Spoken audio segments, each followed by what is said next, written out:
What is the best and worst tune in every Mario game? The original Super Mario Bros. Has one of the most iconic soundtracks of all time, and that's with only a few tracks. But unfortunately here, I do have to pick a worst song, and in my opinion, I'm gonna go with Castle Theme.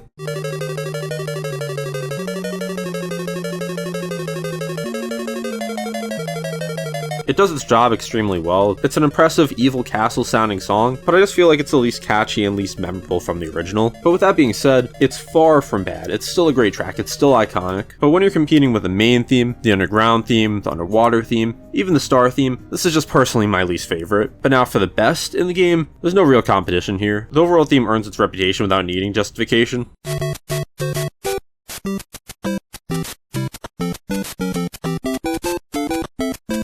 Even with the limited hardware of the NES, it's the most iconic video game song of all time. Think about how many times this has been remixed. It's not the most complex song of all time, but it's simply just a fun and catchy track to listen to. Super Mario Bros. 2 sounds different because it wants to feel different. Soundtrack here definitely has a lot more personality than the original Super Mario Bros. Like the melodies here definitely sound a little stranger and it has a much different tone. And even though Super Mario Bros. 2 isn't my favorite game in the series, I actually really love the soundtrack. It's meant to have a dreamy feel to it, and Nintendo did a great job with that. I actually like almost every track in this OST, but I feel like there's one that just falls flat by doing the exact opposite of the other ones. The boss battle theme runs out of ideas quickly.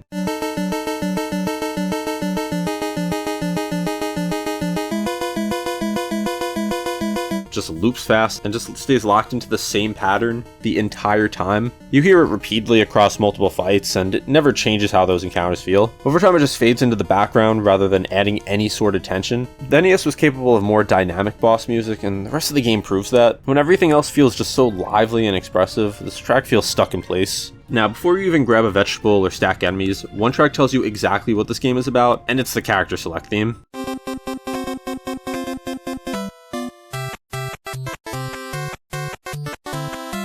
I feel like it just captures the game's identity better than any level track. It's playful, catchy, and just immediately memorable. The melody's still stuck in my head after all this time. I played this game for the first time probably 18 years ago or so, and I've still never gotten bored of this. Also, shout out to the main theme of this game. It's also another fantastic tune. Before I continue, I just want to give a little more explanation as to how I'm doing this video. I listened to some feedback on the previous videos I made and decided to make a couple changes to improve the video quality, as well as consider some other choices for my picks. Keep in mind this list is just based on my personal opinions. I also won't be including short jingles since that wouldn't really be fair, as well as no spin-offs like Paper Mario Party. Now if you think this video remake is as unnecessary as The Last of Us Part 1, go ahead and dislike the video now, but if you think it's more like the Link's Awakening remake, subscribe.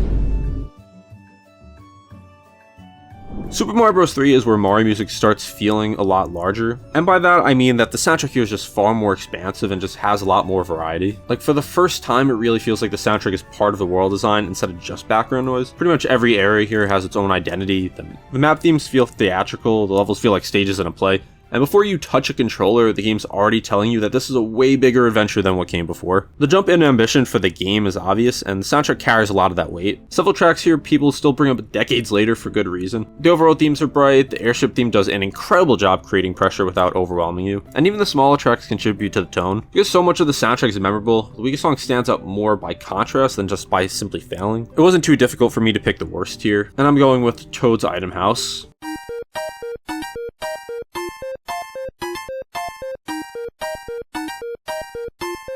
It barely feels like a full song. It's just a very short loop that exists purely to fill space while you grab power-ups. It also is the P-Switch song. It doesn't develop or have a strong melody. It doesn't stick with you once you leave the screen. It's fine for its purpose, but purpose also doesn't carry much weight in a soundtrack where almost everything else is iconic. In a game packed with recognizable themes, being forgettable is enough to land at the bottom. After hours of jumping through worlds and clearing stages, one track stands as the perfect conclusion. The ending theme just feels earned here.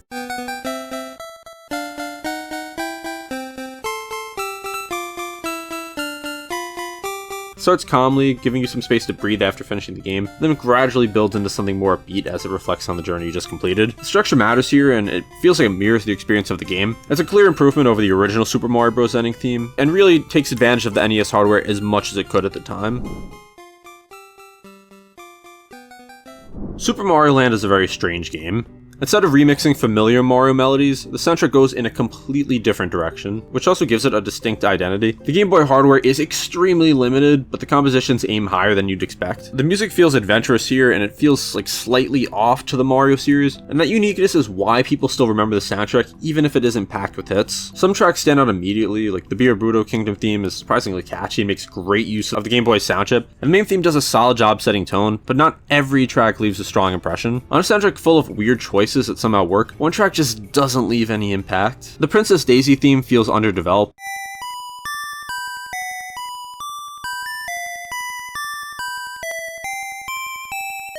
Doesn't have a clear hook and doesn't communicate much emotionally. Compared to other tracks in the game, it lacks any sort of direction. It plays, it ends, and it leaves almost no impression behind. It kind of just feels like filler. It's not necessarily unpleasant, but doesn't really give you a reason to remember it either. If there's one track that proves the Game Boy could punch above its weight, it's this one. I gotta go with the main theme for the best song in this game.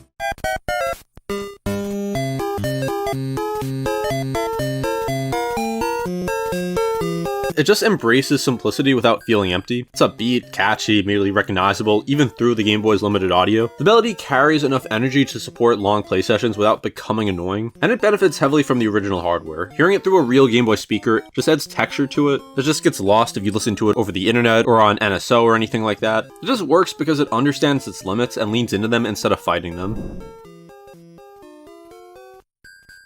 Super Mario World feels like a turning point. The jump to the SNES gives the soundtrack way more room to breathe, and Koji Kondo uses that space wisely. The music sounds so much fuller here and just is way more expansive. Every track feels alive in a way the NES simply couldn't support. Even short loops feel way more expressive because there's just so much more instrumentation that they could utilize here. From the moment you hear the opening theme, you can tell this is going to be a great soundtrack. There's no shortage of strong tracks here. The Athletic theme is one I considered, and it's endlessly replayable. Vanilla Doma is great and adds some mystery, and there's some great overworld themes here. Because so many songs succeed at being both functional and enjoyable, the weakest track ends up being the one that just leans too far in one direction. When you're heading into the final stretch, you expect the music to be something you remember. Instead, it's the one track that fades away. Valley of Bowser sets the tone it needs, and actually has a really cool bass line. I really love this.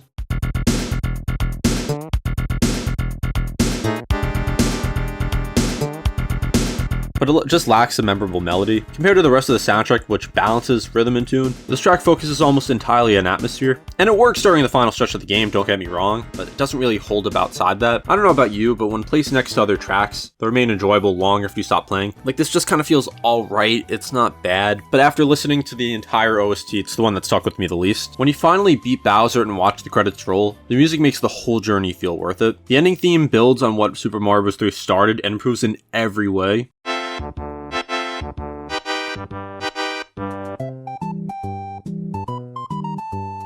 Like I said, the SNES allowed for a lot richer instrumentation, and this uses that to create multiple distinct sections. It starts slow and reflective, then gradually becomes more energetic before settling back down. It just mirrors the feeling of finishing a long adventure, and is a great reward for completing this fantastic game, the best 2D platformer of all time. Also, I can't recommend the 8-bit Big Band version of this enough. Another fantastic version of this.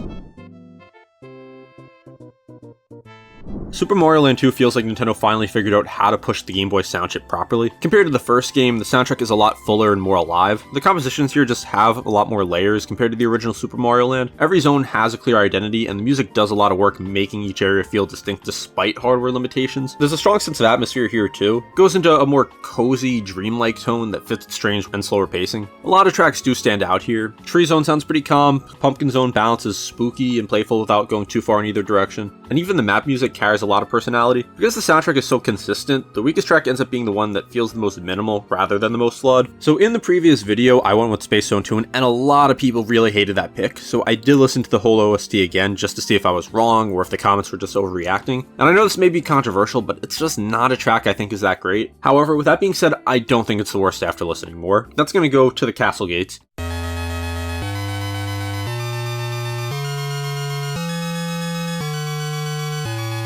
It's just kind of boring to me, and it's in the middle of being a jingle in a full song, but I will still count it. And for the best, when you finally reach the end and face off against Wario, the music tells you this isn't your typical Mario finale. Wario's castle is easily the standout.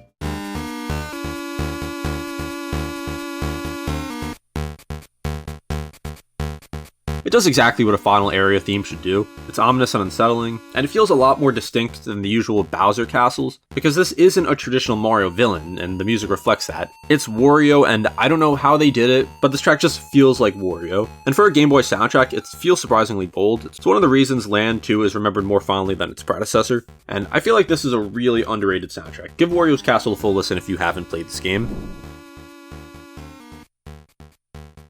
Yoshi's Island stands apart even from other Mario games at the time, and it's not really a main series Mario game in my opinion, but I did want to add it here. The soundtrack abandons the traditional Mario sound in favor of something softer, more playful. More storybook-style visuals pair with music that matches that tone. There's a very distinct tone here, and I love the Yoshi's Island soundtrack, one of my favorite in the series. And this might be controversial, but I actually might like this better than the Super Mario World soundtrack. It's very close. Even with the masterpiece that is the Yoshi's Island soundtrack, there's one tune that I just didn't care for, and not counting some of the B and C versions that are intentionally meant to sound off, because that would just be too easy. I'm going with Training Course.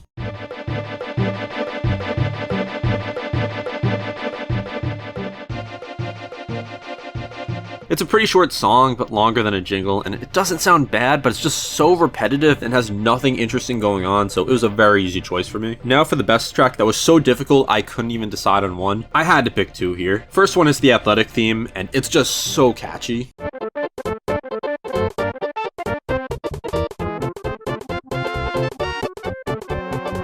Plays during some of the most active sections of the game and never becomes annoying, even after extended play. Like, the melody instantly sticks with you immediately and just stays with you forever. And then Flower Garden works for similar reasons.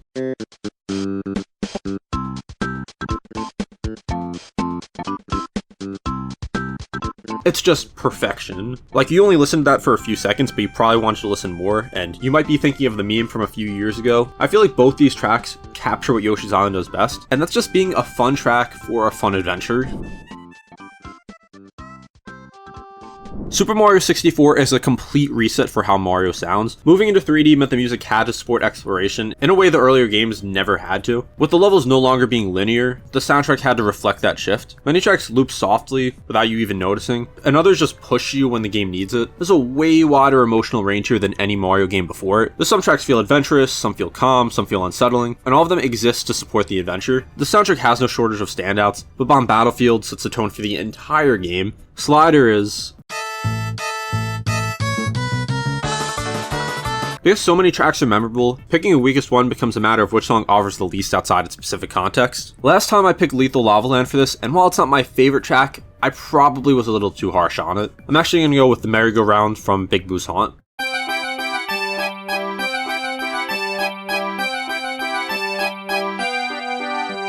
I actually do kind of like this, but after really listening it to a few times, Lethal Lava Land is just a little better. Merry-Go-Round is still a fun tune, but it's just competing against greatness. Also, I'm not going with the Stair song just because that's way too easy here, but yes, I do think that is weaker. After wandering through Peach's castle for hours collecting stars at your own pace, the ending theme just hits different.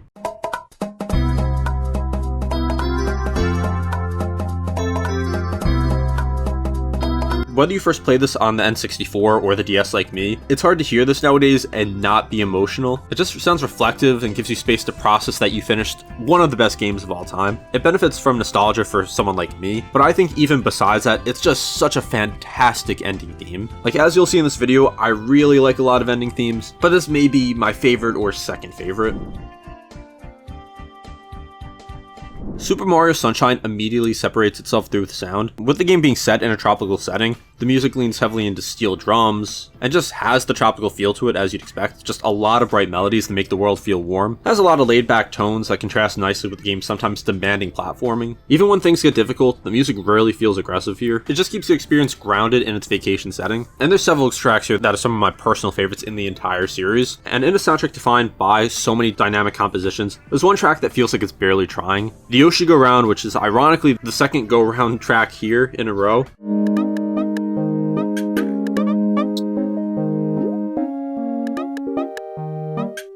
Fits its environment, but it doesn't do much beyond that. Melody is simple and loops quickly, and there's very little variation. I feel like over time it faded into the background and didn't really enhance the experience. Compared to other Sunshine tracks that feel more layered, this one just kind of feels like something in the background rather than something guiding your experience, if that makes sense. But now talking about the best, there's some great potential choices here. Delfino Plaza is a great one, but for me the track I think of when I think Super Mario Sunshine is Bianco Hills.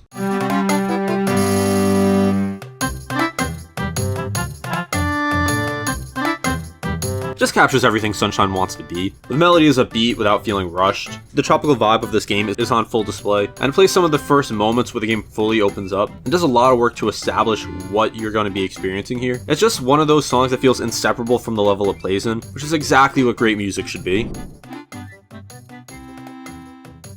New Super Mario Bros. On DS had a very specific job. Mario hadn't been 2D in a long time, and this game needed to feel familiar without feeling dated. The soundtrack pulls some classic Mario ideas, but filters them through the DS sound chip in a way that gives everything a slightly mechanical edge to it, like the way the DS sound chip just sounds. For a lot of people like myself, this is what modern Mario sounded like. And remember, when this came out, the New Super Mario Bros. Tracks weren't overused like we think of them today. But anyway, getting to what I believe is the weakest track here, it's one you may not expect, but I'm going with the Underground theme.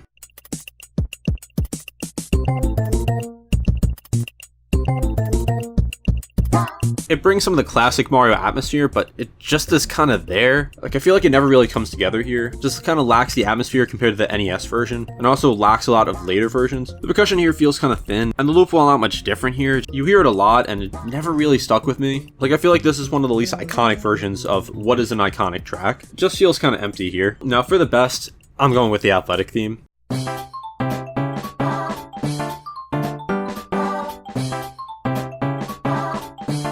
This is probably the first track that comes to mind when you think of New Super Mario Bros. DS. It just moves fast, it's catchy immediately, and makes you want to keep moving. Like I mentioned earlier, it just gives it a feeling that later versions never quite replicate. Just has so much soul here, like you can't listen to this on YouTube and get the full sound of it. It kind of reminds me of Super Mario World, where it's just such a fun track that you have no complaints about. I also used to have a toothbrush that would play this, so a lot of nostalgia here. Super Mario Galaxy, probably the best soundtrack in any video game ever made, maybe only eclipsed by its sequel. The move to orchestral arrangements changes how the game feels. With the game going to space, you'd expect it to feel vast and make it feel like you're exploring the universe. And did Nintendo deliver on this? Almost every track in this game is memorable, and for me personally, I love when games use a full orchestra. Like, I can listen to most of these tracks outside of the game, that's how good they are. But I do have to pick a weakest here. It's maybe the hardest choice for me in the video, but I'm choosing Comet Observatory.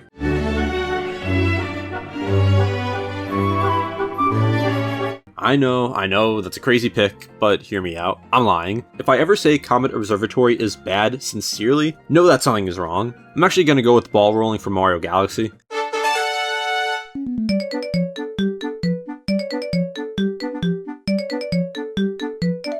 I used to actually think this was pretty good, but after listening to it like twice I got bored of it. It matches the level perfectly, but that also isn't necessarily a good thing when it's in this level. Picking the best here was extremely difficult. Gusty Garden Galaxy is widely considered to be the best video game track of all time, and for me it's up there, along with Good Egg Galaxy, Comet Observatory of course, but I'm gonna go with a surprise one here. Well, not surprising if you saw my last video, but I'm picking Family.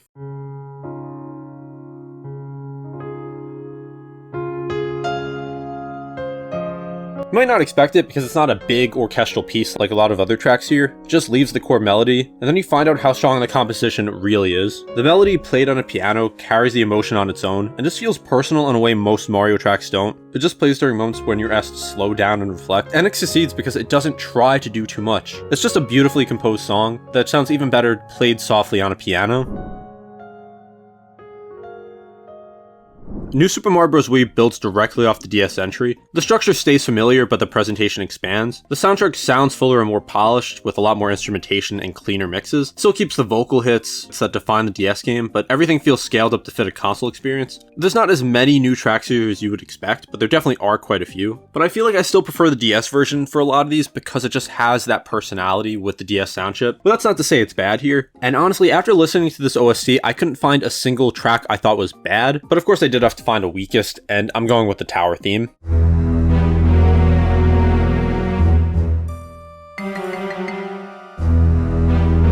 You would expect it to feel like an intense tune, but the music here just completely misses that. Just feels restrained, it doesn't quite fit the game in my opinion. It's slow and muted compared to the intensity you'd expect from these sections. Like, you'd expect the towers to signal a higher difficulty, but this track just doesn't really convey that. Compared to other Mario Towers or Fortress themes, it kind of just lacks something. It's not bad to listen to, but it doesn't push you forward the way it should. Before I say the best, I want you to comment what you think it is. This is one of my personal favorites in the entire series, and I say that a lot because I have so many favorites in the series, but I'm going with the staff roll.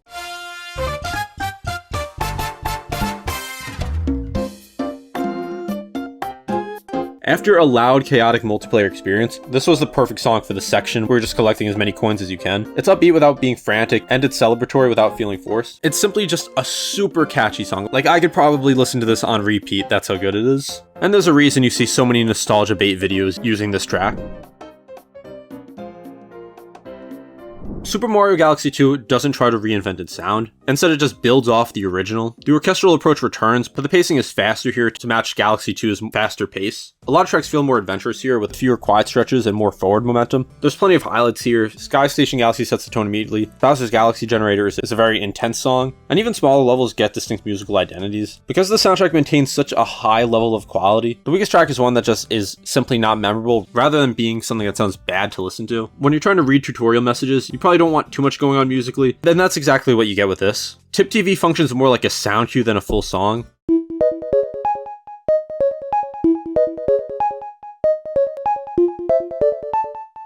It's short, simple, and designed to sit underneath tutorial text without distracting you. The design choice makes sense, but it also limits the track's impact. It doesn't develop and doesn't leave an impression once the message disappears. In one of the best soundtracks of all time, this one exists purely to fill space, so it was a pretty easy choice for me. And for the best, it was another difficult one for me, but I had to go with the credits theme again.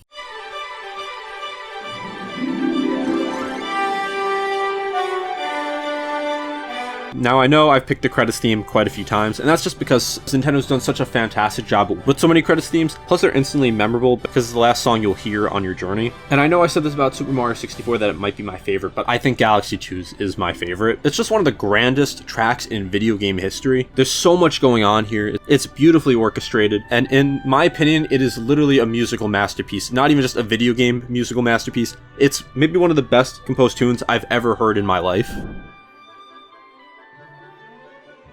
Super Mario 3D Land sits in an odd place in the series, because it's really a bridge game. Nintendo wanted the freedom of 3D Mario while keeping the structure and pacing of the 2D entries. The soundtrack reflects that goal very clearly. Most tracks are built around short, punchy melodies that simply loop and stay out of the way. Nothing here tries to be grand or emotional, it's just music designed to keep you moving. I do think this is one of the weaker soundtracks in the game because it utilizes so many old tracks rather than trying something new, but in a series like this, that still means it's great. For the worst tune here, it was pretty easy for me to pick. It's Beat Block Beat.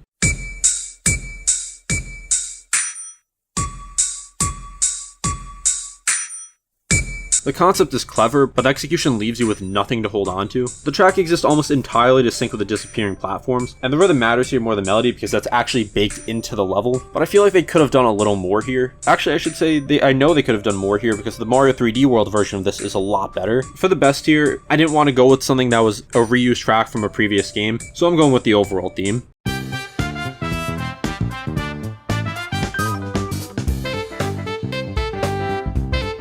Not much to say here, it's upbeat, simple, and catchy enough. You hear it often, but it never becomes irritating. It doesn't try to define the entire game, but it's still pretty memorable in my opinion.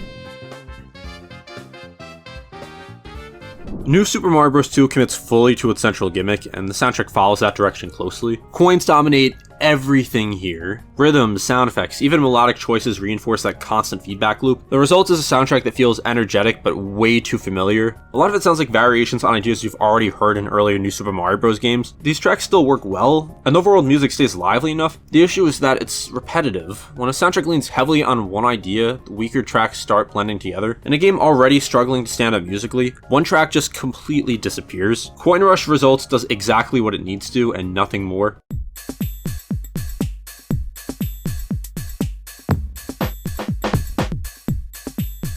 Plays, it ends, it leaves no impression. The track is mostly percussion with very little melody. It fits the mode, but it doesn't give you anything to remember, and it's just not a great track in my opinion. When most of the soundtrack feels like you've heard it before, one track actually creates some urgency. The Reznor battle theme stands out because it carries that urgency.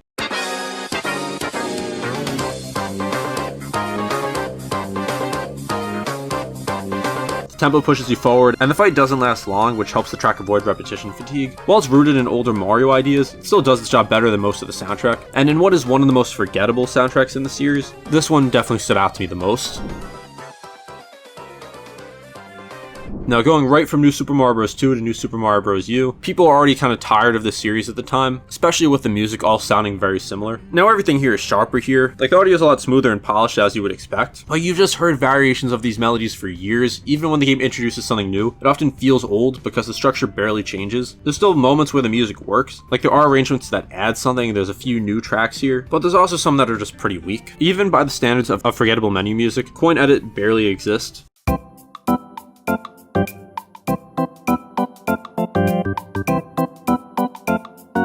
It registers as a song, it plays, it's not a short jingle, but there's no hook, there's no progression, no real emotions here. Even compared to other menu or side mode tracks in the series, it just feels flat. It doesn't help that it sits outside the main campaign, which already limits its impact. This doesn't really add anything new. When everything else feels too familiar, one track actually does something great with an old idea. World 8 Peach's Castle works because of contrast.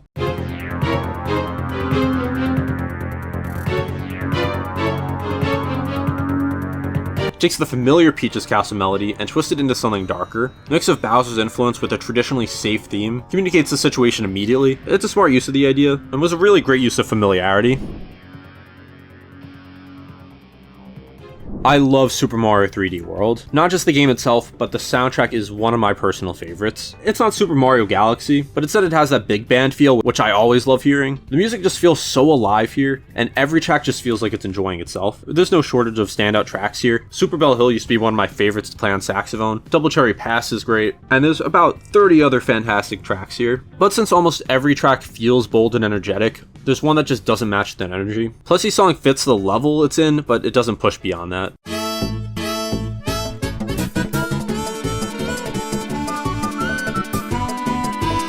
It's just a very simple melody and the structure is short, and it has a very quick loop. It's one of the few songs here that I feel supports the experience but doesn't elevate it. Like, it's fine, but when you compare it to pretty much anything else here, it just kind of misses the mark. Now for the best here, you may think this is difficult because of how many great tracks there are, but I already knew what it was going to be, and it's the Histocrat battle.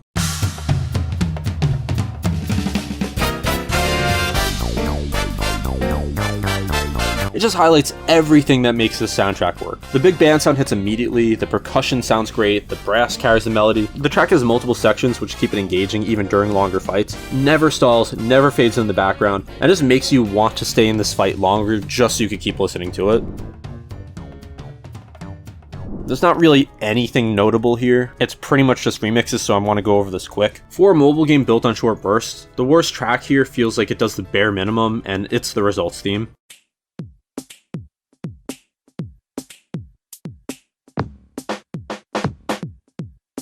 It's just bland, short, and doesn't do anything interesting with melody or rhythm. Like, if you actually remember this, you're probably in the minority here. And not for the best, it's something that's worked before. It's just the remixed Overworld theme.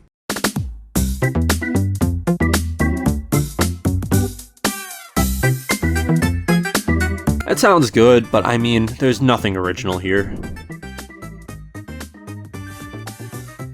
Super Mario Odyssey is actually kind of controversial when you talk about its soundtrack. Some people think it's one of the best, some think it's on the weaker side, and even for me, I have trouble deciding where I should rank this. One thing that I can say is that the soundtrack does a lot of experimentation. You have so many different sounds here, you have orchestral pieces, you have ambient tracks, you have very distinct vibes in a lot of the music because they're all meant to fit their specific kingdom. Like, you associate Steam Gardens with the Wooded Kingdom. New Donk City feels alive and energetic for the city theme, and then there's quieter ones like Lake Lamode. Pretty much all the kingdom themes do something good, which is why the worst one is not a kingdom theme. I'm going with Climactic Duel.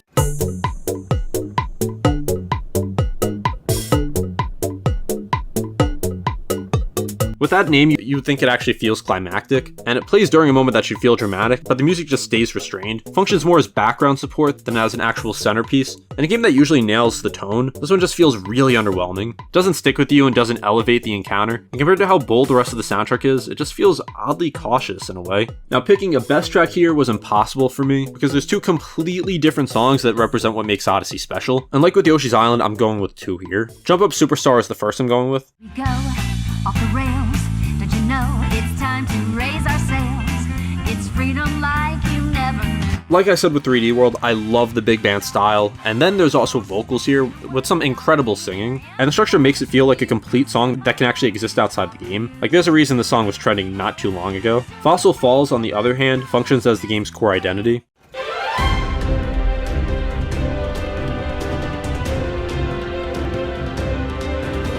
It has a more traditional orchestral sound of a 3D Mario game, and really makes you feel like you're going on an adventure, or an odyssey if you will.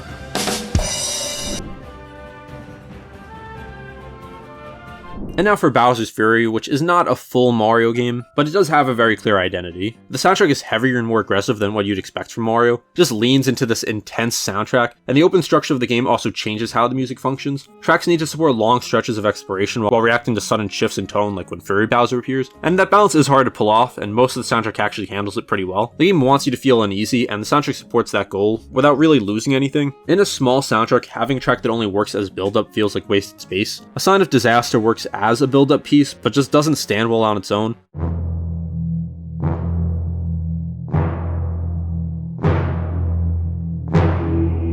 It exists to signal something is about to happen, not to be remembered. This focuses more on the atmosphere, and it doesn't really develop into something more. In context, it does exactly what it needs to do, but outside of that, it just feels kind of unfinished. Now for the best and what I think is a really underrated track in the series because it was only in this game, I'm picking Fury Bowser here.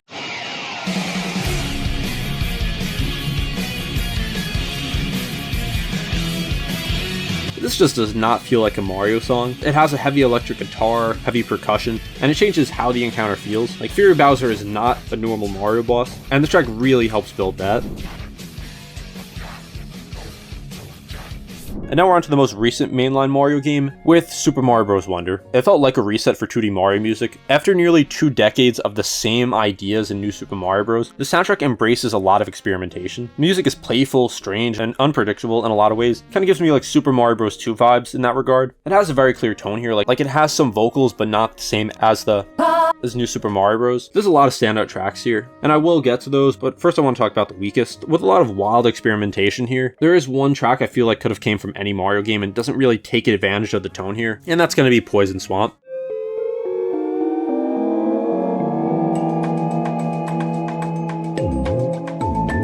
Not bad, but just feels restrained compared to the rest of the soundtrack. It fits the level and supports the gameplay like I've said so many times in this video, but doesn't really leave you with anything that memorable here. So it was a pretty easy choice here. And now for the best, I feel like Super Mario Wonder doesn't have the highest highs of any Mario soundtrack, but it is pretty consistent. The Overworld and Athletic themes are ones I considered, but I'm gonna go with Going Up because it just captures the spirit of this game better than anything else.